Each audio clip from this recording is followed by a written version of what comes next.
This is Official Nerd Business.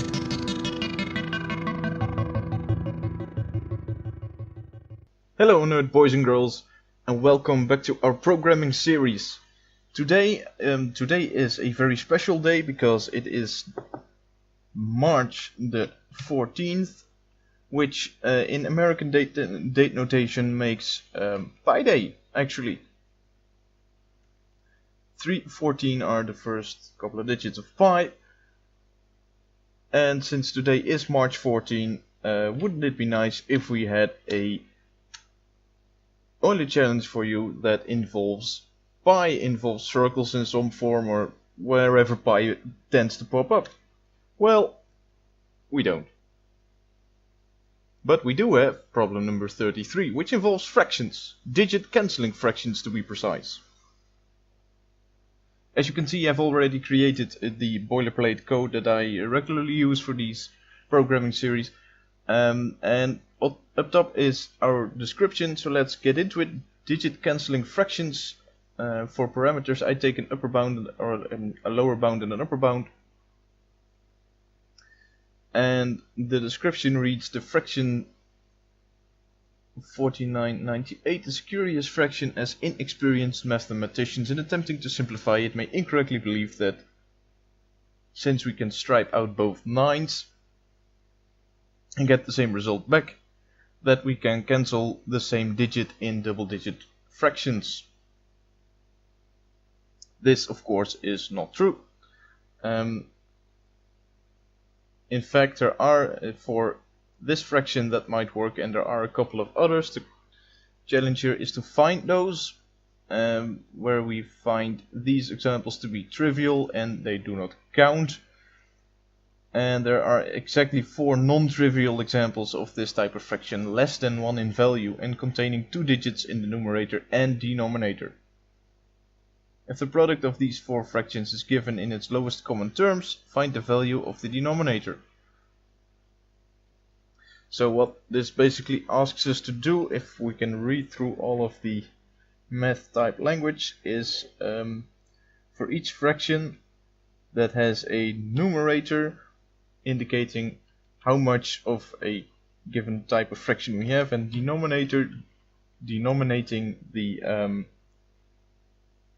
type of fraction it is. So are we talking fourths here, or fifths here, or 13ths here, or 100ths here? And if so, how many of those do we have? Those are the numerator and denominator in fractions. But you probably already knew that. In fact, that bit was put in for non-English speakers because you can get them mixed up pretty easily. And we want them to be less than 1. So we know that the denominator, here we go with the mixing up, the numerator is at all times strictly smaller than the denominator. Because if these were equal, the fraction would equal 1, and if this were bigger, then we would have 1 plus some fraction part. Alright, so that's for the range. Also, we want these to have double digits, so that means that the denominators will be ranging from 10, which is our lowest 2-digit number, to 99, which is the highest 2-digit number, and these will range accordingly up to 9 or up to 10 for number 11, or up to etc, etc. And then we need to find, in fact, let's set that up. As said before, we have a denominator. This is incorrect. In fact, I'm asking for 2 parameters, so I need to put in a lower bound and an upper bound in my boilerplate code here as well. Most of these challenges take 1 simple parameter as input, and this one specifies 2, so we need to work with 2 further down the line as well, and let's also pass them in here.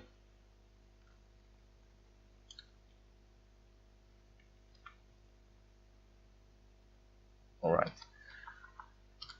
and the denominator is going to run from, for denominator in range. Also, before we really get into it, I want to point out that we will be using lists here, we will be using sets here, and we will be taking a look at how we can find the common overlap between two lists, which is unfortunately not exactly a given in Python, but we can find some neat ways to program around that, so we will see those along the way. Denominator is in range from the lower bound up to the upper bound, but keep in mind that whenever we use a range like this, the upper bound itself will not be included, but that is what I said when we specified this parameter here, so we need to actively add 1 here. And now we have our denominator running, and then we can take a look at our numerators.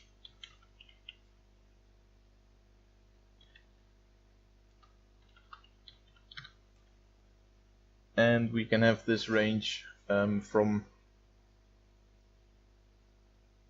also the lower bound up to and not including the denominator. We can test this. We can simply, and I highly advise you to do this whenever you put up a base like this and you want to see if all the numbers are passing through correctly and are doing what you think they do. Test early, test often. You can easily spot bugs if there's something wrong with your basic setup, and if we were to build on this but forget that this wasn't inclusive, or we accidentally overstep our bounds here or whatever, then you would not notice that until you had some really deep and convoluted logic going on here, and at that point you think there's something wrong with your logic here, while the error in fact is way back here. So test early, test often, and this can be tested very simply by printing just a string this divided by this equals this, and then we can use the format. Note that format is a function coupled to strings, so strings have this function built in. Most of the time in Python we are calling up functions like this, so on its own without coupling them to an object. Here we make an object and call one of its methods. Each string has a certain is an instance of a class. Each class has certain methods which operate on the data that make up that specific instance, and format is one of the methods that we can find on a string. And what does it do? Well, if it finds these placeholders, it can fill them in with the parameters given here. So we want to put in the numerator, the denominator, and the result, the actual fraction. And if we were to run this, I'm going to run this file only, so not through our main py. Then we get a list here with all of the fractions. It starts off at 1011 because it can't do 1010, so the numerator itself, or the denominator, excuse me, I said mixing them up is very easy. The denominator can never be 10 because the only 2-digit numerator we can test it on is 10, and that would make a fraction value of 1, so we're not looking for that. Let's see if we can, we never get one because it quits when the numerator is 1 less than the denominator. Here we have a nice round fraction, as is this one, and this one, yes, checks out, and it goes on all the way. Now, as said in the challenge, there are some trivial examples of where this is really moot, and that's, for instance, over here, when we take a look at this particular fraction. 2/3 obviously is going to be the same as 20/30s, so that's one sort of fraction that we are not interested in. And since the only digit that we can cancel here is the 0, which means there's got to be a matching 0 here, we can just skip anything with a denominator as a pure tenfold. So let's add that a little bit. If our in fact the denominator is already up here, so if our denominator modulo 10 leaves no remainder. Then we can continue. We've probably discussed continue before. If you have a for loop, then it takes one element out of whatever you're looping on and then takes the next, and you can use a break statement and it would break entirely out of for loop. So whatever you are executing in this loop, it would break out and continue execution on this indentation level. So it would jump out to here, whatever statement we would have here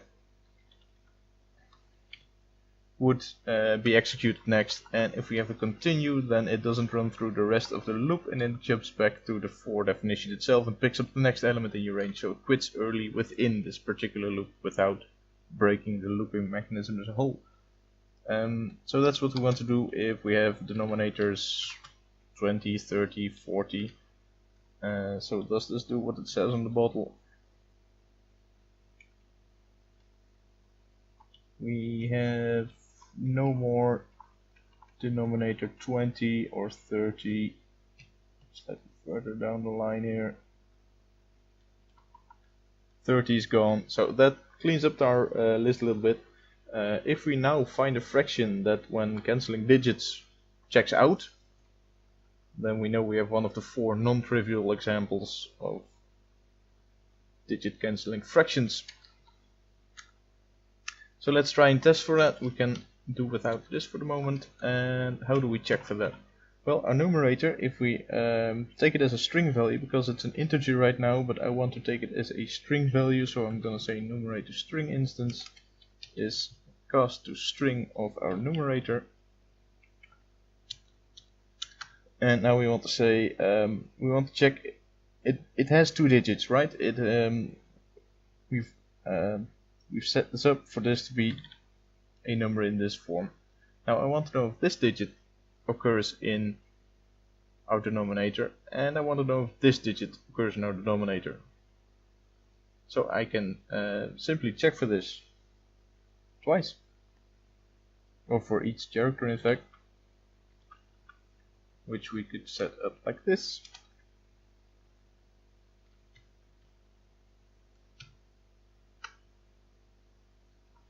And in fact I want a string representation of our denominator as well, which I could set up here, but it would have one slight disadvantage if I do it this way,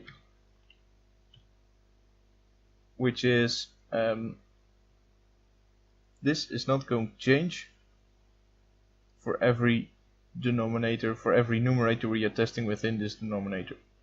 So we could optimize this slightly by taking it and putting it here. So the next time we pick a new denominator, then we save a string representation of it, and we can use it in this inside of this for loop here.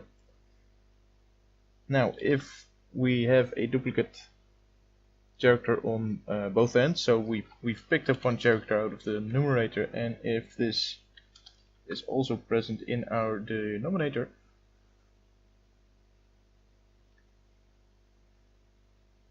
let's see, ds,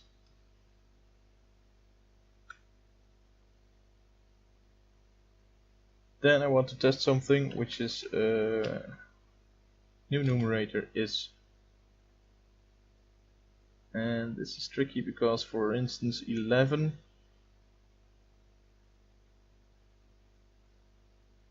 this is point here is I can't say this in particular. Where are we? If I take the string representation of the numerator here and I want to take out one character, I can't do this because this will give me an error. String doesn't have a attribute remove. Lists do, but strings don't.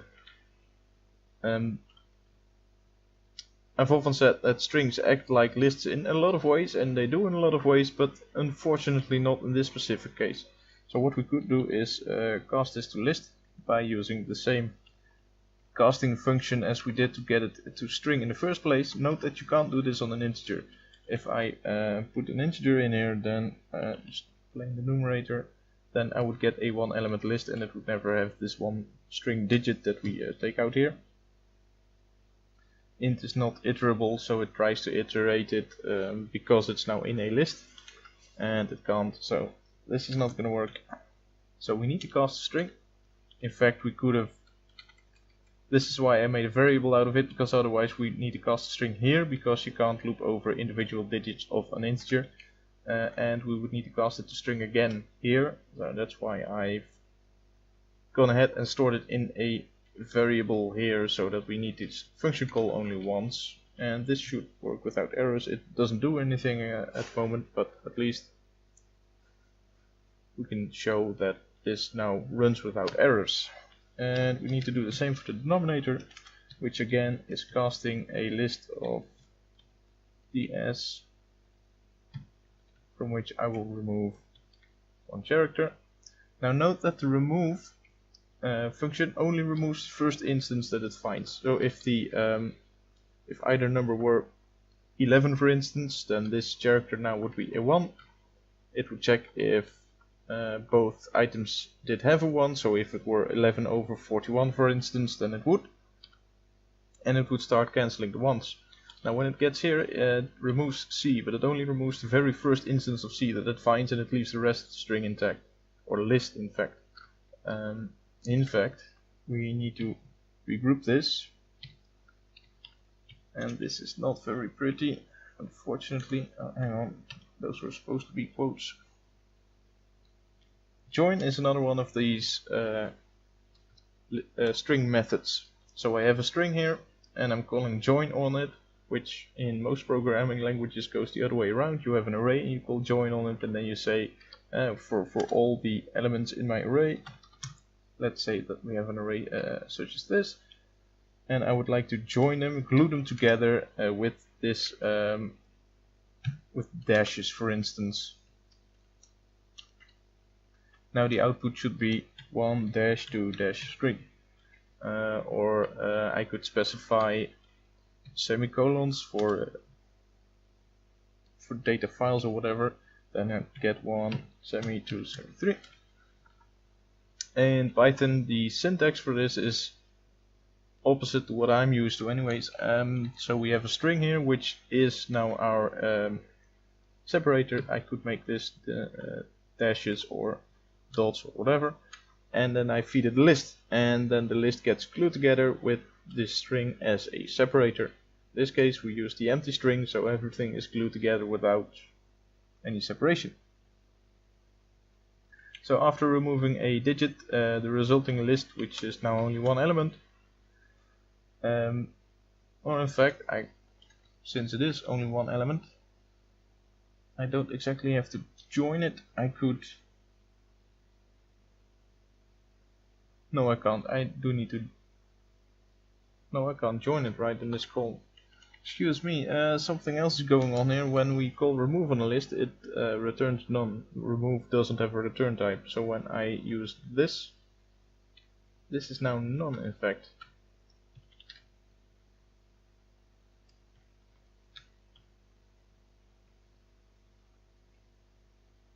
I think I am on the wrong track here.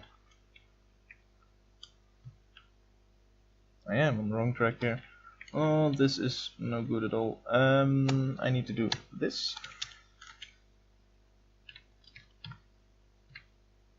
And then I need to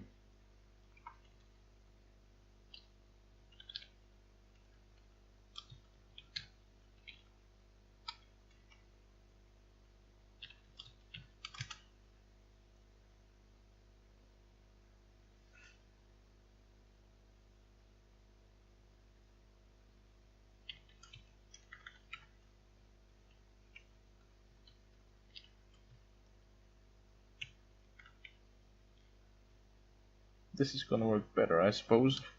So we had duplicates here, and now we can actually see that when we feed it this numerator, and we've identified this as a duplicate character between numerator and denominator, then we scrap that digit and we are left with the 8, etc, etc, etc. Now, why this takes a little bit of handling, and why have I chosen this particular approach instead of saying new n is whatever character we find in our numerator as string, if that particular character is not equal to C. And this is because this would give me a list of which I could take item number 0 and I could cast it to int. This could go all in one go, except for, again, 11. If we were to feed this 11 and 1 would be the duplicate character, again 11 over 41 for instance, then it would recognize the 1 as being a duplicate, and it would stop both of the 1s in 11 to go through here, instead of only removing the first one. So that would leave us in quite the bind, because then we'd have an empty list, and casting that to int doesn't make Python very happy. So we need a bit of convoluted approach here, and we need to do it twice. So we could think about making this function. We want to take a character to remove, and we want a string to remove it from. Simply s, for instance. And now we want to do this.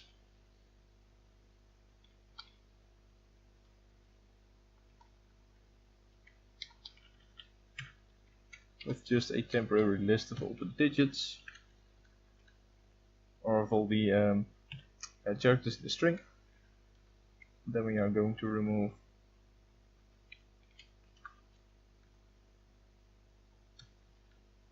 whatever character we wanted to remove, or at least the very first instance of it.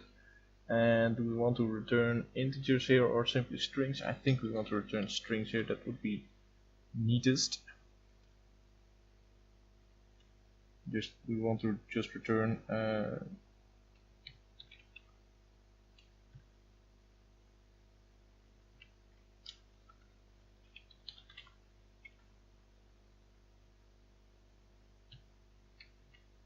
this, and now we can chunk all of this away and simply call our cancel function with C to remove on and S, and we want to make our new numerator as an integer of representation of the string. Checking that this still works. It still works. That's very nice. So now we can do this again for the denominator, with a new denominator being the same digit cancelled out on the ds string version of our denominator. Alright.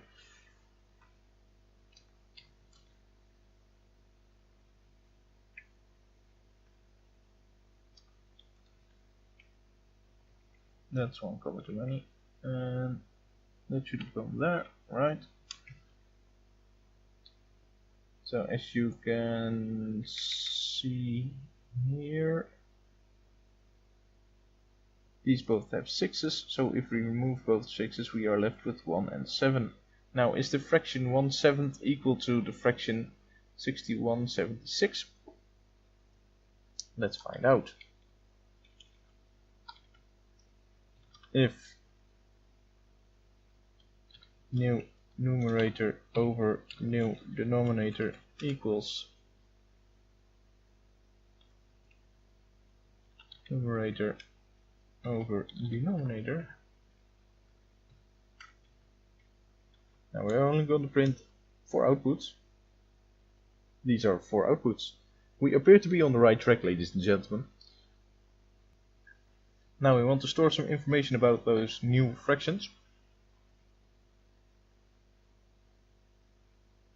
If the product of these 4 fractions is given in its lowest common terms, find the value of the denominator. So what we want to do is we want to store the fractions that work. You slightly spelled fractions differently. So let's make a list out of those and add them to the list when we get to this point. Fractions dot append, and let's make a tuple out of them with the new numerator and new denominator, and then we simply want to return the list. Say we aren't done yet by a long shot, by the way, but let's have it. So these are the fractions for which this works, and now we want to find its multiplication. So how do we multiply fractions? Anybody? Let's see some hands. If we've worked through them all, then we could for f in fractions. I want to set up a base fraction here, which is list, because we are going to work on it. Of our base fraction, we want to multiply the first component by whatever first component of fraction has, and again we want to do the same for this, and then we want to return bf. Running this gives us a fraction of 8/800ths.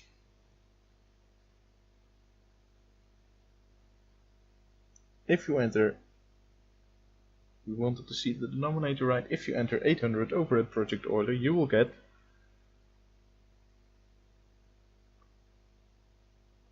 a red cross. And why is that? It wants to find the denominator in its lowest terms. And we can simplify this fraction. As you can obviously just see by the naked eye, that this would simplify down to 1/100, and 100 is in fact the correct answer to this problem.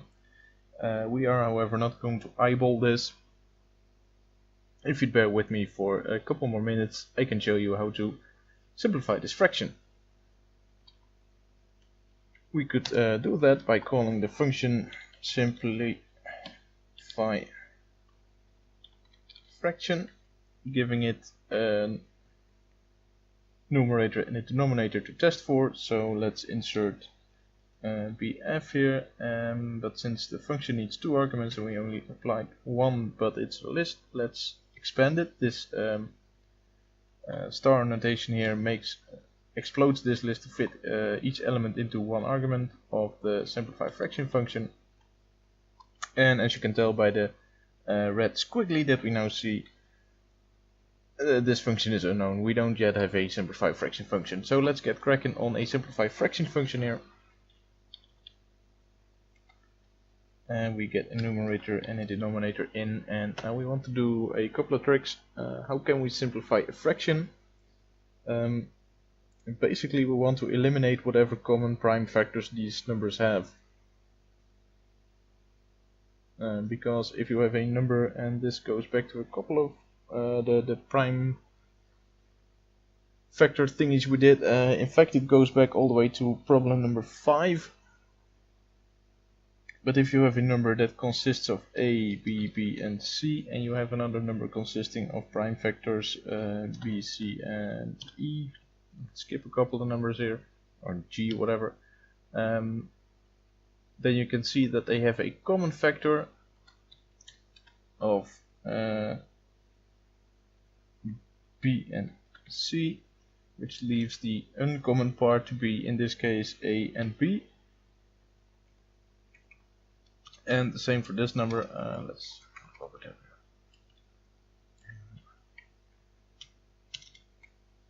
The same for this number. It also has a B and a C, which are multiplied with the G here to make the second number. So if we can identify this and remove it from the prime factors of these numbers, or not per se remove, we can remove it. We can just divide whatever these numbers are by what we find to be here. There's a couple of ways we can do this. Let's go for removing. I feel like removing. I've promised you sets and we haven't seen those. I've promised you to find the common overlap between two lists and we haven't done that. So let's get to that. For that we need the prime factors of the numerator and the prime factors of the denominator. And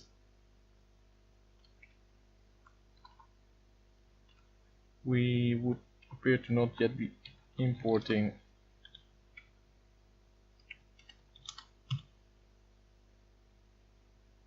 our Euler functions.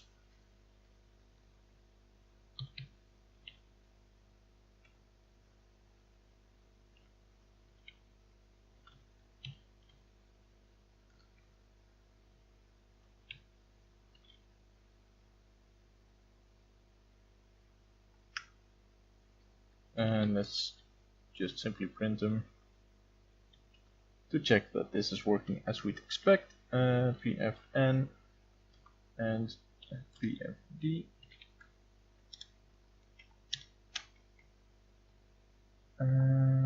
Let's have a look here. Yes.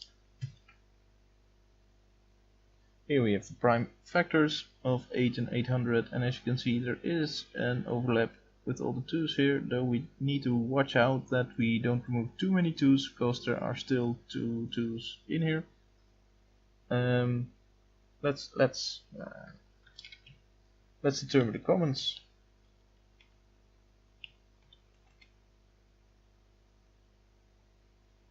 And how can we do that? For that we need to, it's a list consisting of prime factors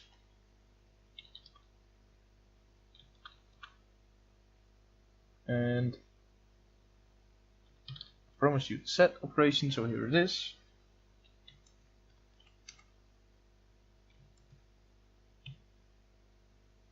So what does this do? This creates a set of all unique prime factors. So in this case, when we look at 8 and 800, then we have the 2's on the one side and a couple of 2's and 5's on the other side. The set of this, note that the plus here simply appends both lists to each other, or extends one list with the other, if you will.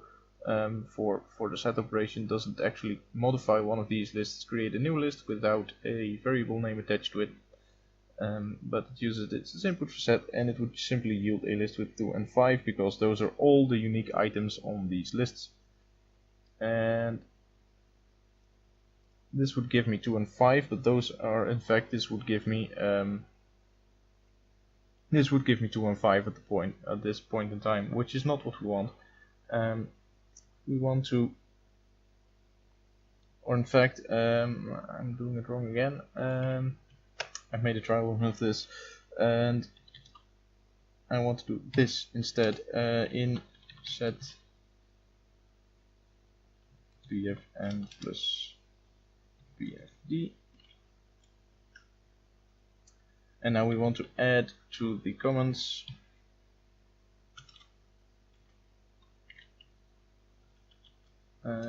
like so. We want to add with a we want to extend it with a certain list. I could simply use the extend command, of course, and we want another list in here, which is this times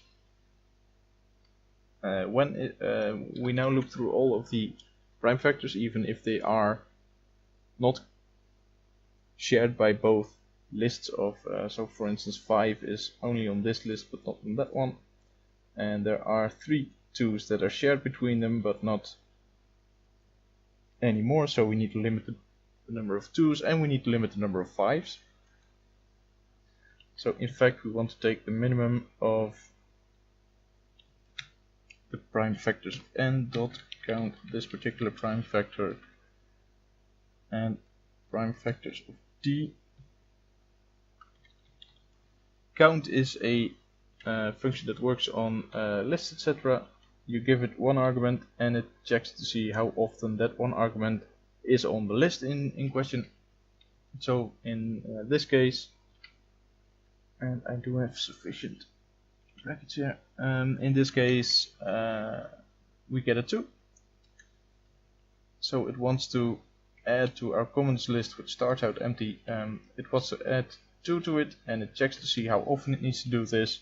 So our PFD would return 5 for counting 2's in its own list, and the PFN would return 3. So it should put 3 numbers on the common list.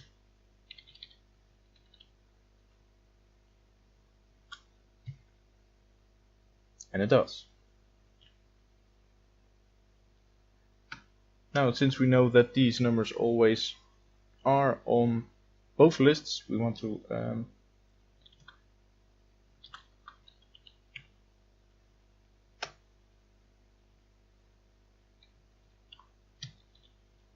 get rid of them.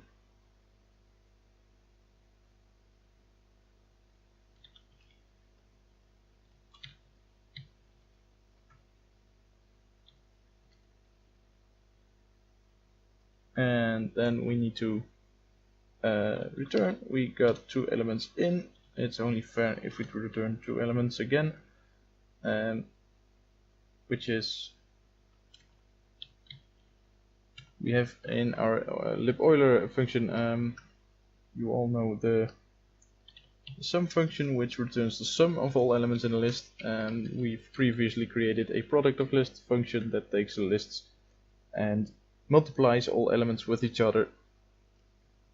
So that's basically the same as the sum function, but with another mathematical operator in there. And we want the product of our list of prime factors yielding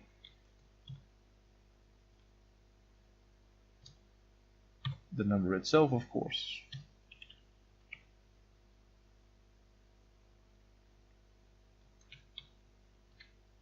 As such.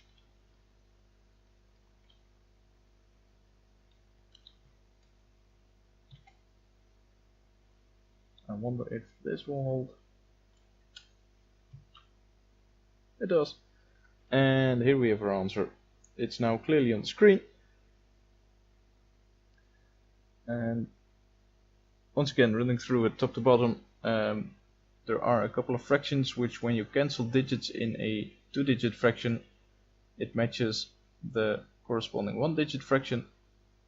There are exactly 4 of those which are given, which the number is given in the problem statement. Here we have go to find them. We need to run through all possible 2-digit denominators with all their corresponding 2-digit numerators, noting that this cannot be 1 or bigger, and basically 20, 30, 40, etc. denominators that are a multiple of 10 are no valid denominators for this particular challenge. If we found such an instance where the denominator is not a multiple of 10 and the numerator shares any characters with the denominator, then we try to cancel those digits out, which is kind of tedious here with our lists and joins and removes, and that's why we put several lines. It's a particularly small function, but still only calling that function in this place here makes our code look a lot cleaner.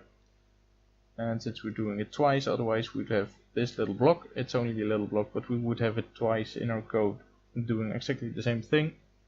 We can make functions out of that. And then if this satisfies the criterion where the one fraction is exactly equal to the other fraction, then we know that we have a bingo. We append this to a list, and we multiply all the fractions in the list, yielding a denominator of 800, and we can simplify that fraction, giving us 100. We could, for good measure, we could do this, and I do not believe that this can be optimized very much further beyond this point, because if we do run main.py and ask for problem number 33 with the default parameters, then this runs in virtually no time whatsoever, giving us the correct answer. So how do we simplify fractions? As said before, by the way, we now have a method where we remove things, but from this point on, if we have the comments and we have the product of list function, We could also do this with a simple divide instead of removing prime factors. See if you can make a second simplify fraction function that uses a divide approach instead of a prime factor removing approach. So up to this point I think your function could look the same, but try and use divide from this point on instead of removing things. So there's a simplify fraction function, and that makes problem number 33, which is mathematically not very involved, but it gave us a chance to look at a couple of looping instructions, to take a look at a couple of lists set and removing things from lists. When are strings lists and when are they not? And I've had fun looking at all of these things and reviewing all of these things, and I hope you have had too. I will see you again for problem number 34. Thanks for watching this video on Official Nerd Business. Don't forget to like and subscribe and click the bell icon. Did we discuss everything you wanted to hear, or did we miss anything? Any topics you want to hear in O&B? Leave your thoughts in the comments. See you next time.